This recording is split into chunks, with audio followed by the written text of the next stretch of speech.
What's up, guys? Thomas Mott here. Welcome to the Thomas Mott Show on a Friday. A lot of stuff happening with the birds. Let's go ahead and jump right in. First, let's wish a very happy birthday to one Howie Roseman. Thumbs up. Wish him happy birthday down below. He had a birthday today, or is having a birthday today, and continues to be one of the greatest GMs in the National Football League. And so I wanted to start quickly there. Shout out Howie Roseman. Big happy birthday. Now, the whole title of this show is the disrespect that was just really rained down on Jalen Hurts. Now, you've seen disrespect before. We've talked about it. But there's a Philly Inquirer reporter who has a crazy take on Jalen Hurts that we'll start with. And then Nick Wright of First Things First, my former boss, he took a shot saying Hurts is not an elite quarterback or not even convinced he's going to be a good quarterback. Let's start with the Inquirer, though. Quote, Marcus Harris, he's probably the most insecure athlete in Philly who uses the insecurity to his advantage. I think he knows what his physical limitations are and always has been, and that's one reason he works so hard to optimize every bit of ability he has, end quote. That's one of the worst takes on Jalen Hurts ever. And you see what he does here, right? He takes the shot,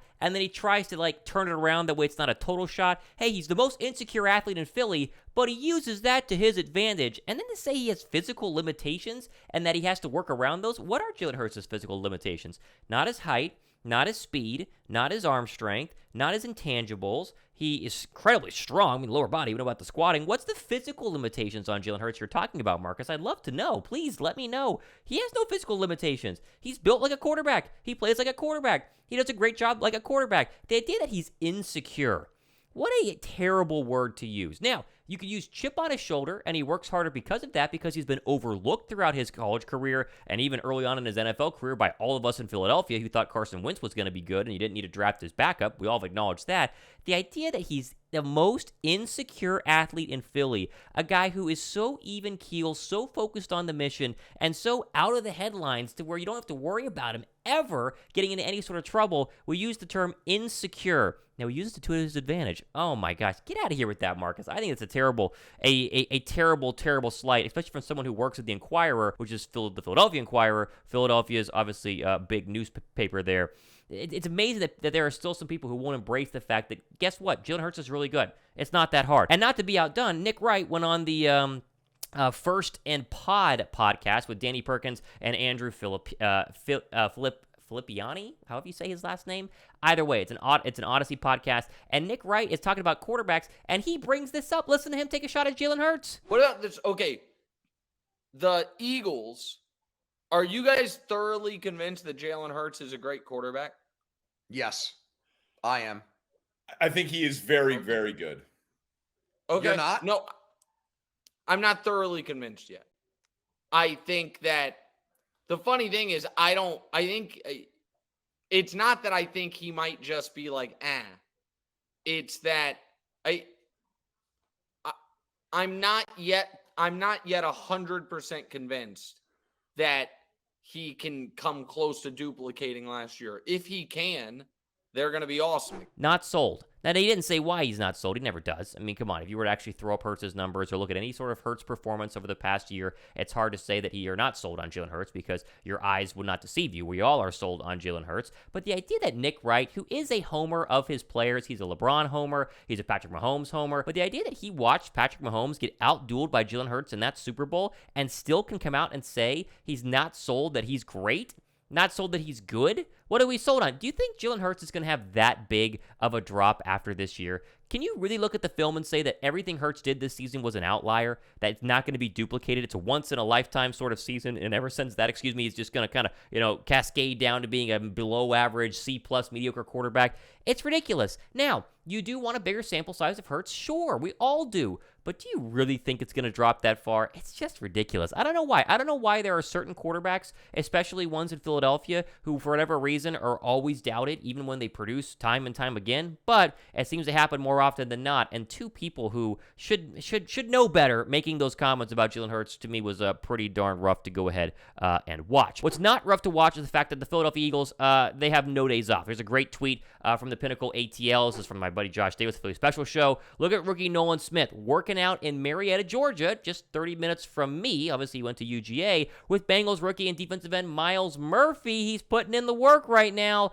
Again, they're not reporting to training camp yet, and yet here we see the young rookie looking super swole, getting jacked there, working on getting bigger, getting better, getting faster, and hopefully getting ready for a very, very explosive, that's the word I'm looking for, explosive year as a rookie in the National Football League. Also, not to be outdone, Joe Castro, Philly, the podcast, has some footage here of, what is this, Coach Brown's Instagram of Quez Watkins working on his route running. It looks pretty good here. Again, we're running against air. We always say that. They're not in pads. They're not running against, Patrick Peterson or Darius Slay. I'm trying to pick, other corners that he can work out against. James Bradbury, he's working out against a tire, but good to see Quez Watkins getting in the work at a local high school. Hopefully, the first twitch speed is what he improves on a little bit more to get off the ball a little bit faster and get down the football field. And then, if that's the case, he has a much bigger year and wins the number 3 wide receiver job. We'll see if he does that, but I love seeing Quez Watkins here putting on some work. Thumbs up for both him and Nolan Smith getting ready to go. Now, Jason Kelce was on Jakib Media the other day, and he was asked about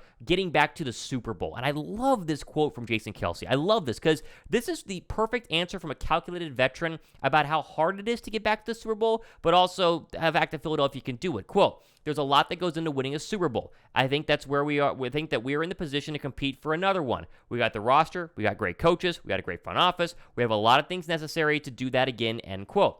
There's a lot of things that go into it. You're not guaranteed a Super Bowl just because your roster is good. However, our roster is really good. We do have a great coaching staff, a great front office that can pull the trigger on multiple moves if necessary.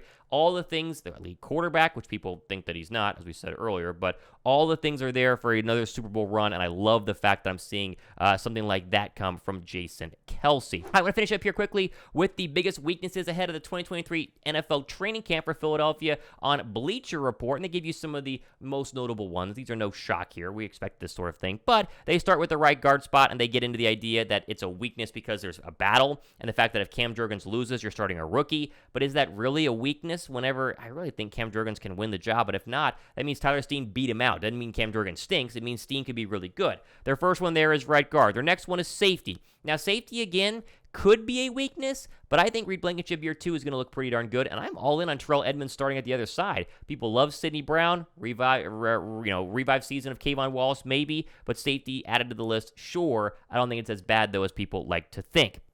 Next is linebacker depth. Sure, I'm fine on this. What does Davion Taylor look like? Can Christian Ellis actually be a starter? Sean Bradley ever going to perform? The depth question is there, but they have the young players who've been in the system now for a while, and if they were going to step up, this would obviously be the year. And that rounds it out. They don't talk about anything in terms of wide receiver. They don't talk about anything in terms of running back. They don't talk about anything in terms of, maybe injuries at defensive end, like Derek Barnett coming back from injury. These are your 3 issues here, and when you go quote-unquote issues, they're really not that big of issues. There's one tiny spot on the offensive line where you have 4 other superstars around him. I mean, literally 1, 2, 3, 4 great offensive linemen. If you had one kind of weak offensive lineman, the O-line will still be very good. And then 2 spots on the defense where, sure, safety, linebacker, they're important, but Philly's stacked at corner, more important, stacked at defensive line, the most important. So I think they're going to be fine here, but obviously these are the battles and the opening and the positions that we will keep an eye on as we get closer and closer to training camp, which, again, is getting closer to a month away. So thumbs up and get excited for that.